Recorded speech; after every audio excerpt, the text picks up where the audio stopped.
মোগল হইছে একখান ফুল দাও তাতে কি খাওজন খাও যায়। হ্যালো বৌদ্ধমারিবাসী, আপনাদেরকে কিন্তু অনেক ভালোবাসি। আজকে আসলাম আপনাদের বাজারে। আরে চালতেগুলো আজকে যদি নাই বেচতে পারি গেদুর মায় কিনে বিয়ার দিয়ে ঠেকতে পারবে না মরে বগলের দাউত খানে যে জ্বালান জ্বালায় যদি চালতের কষ মাখলে যে বগল দাউত এরকম কমে যদি মানুষে জানতে একটা চালতেও থাকতে না।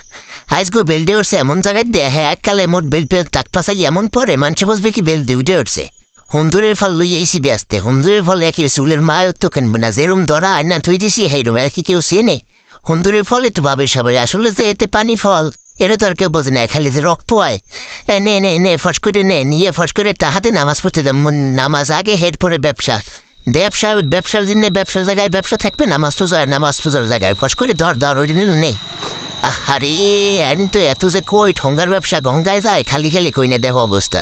30 চেয়ার মাল নেবে 35 চেয়ার ঠোঙ্গা এটা কোনো কথা ঠোঙ্গার যে দাম বাড়ছে নে ভাই ধর ফাঁস করে ধর তুই যা হরবি তো আজকে বুঝছি আমার কোনো ব্যবসায়ী হইবে না আজকে এতে ওই জায়গার দোকানগুলো কাস্টমার মানুষ গিট গিট করেন মুই এখানে যে কেন মুহূর্তে বইছে না ইটু করতে না দেহ অবস্থা ওই জায়গায় মানুষ আটতে আটতে একভাবে সিঁড়ি বেচা কিনে যে চাপ একটু গুল না খাই আর হয় না ধর গুল ধরে দশা দিয়েলি। আজকে ভিডিওটায় কয়জন টাকমাতার দোকানদারের দেখাইলাম এই যদি করতে নেন হেলে আমার ট্যালেন্ট একেবারে সোজা হিসেব।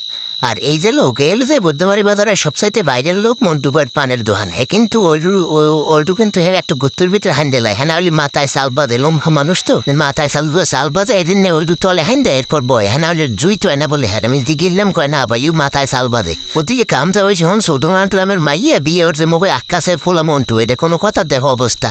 চার দোকানের আড্ডা তো এটাই চলবে তা খাইতে বললাম জালমুড়ি দিলে ভাই বিরিয়ানি দেখো অবস্থা রেডি বিরিয়ানি আর কোনো তুলনাই নেই। বৌদ্ধমারির প্রাণপ্রিয় কলিজার ভাই বোনেরা, আপনারা যারা বৌদ্ধমারি থেকে আমার ভিডিওটা দেখছেন সবাই একটু কমেন্ট করবেন প্লিজ, তাহলে আমি বুঝতে পারবো যে আপনারা বৌদ্ধমারির মানুষ, আপনারা আমাদেরকে কতটা ভালোবাসেন। ধন্যবাদ, দেখা হবে পরবর্তীতে কোনো এক ভিডিওতে। আসসালামু আলাইকুম।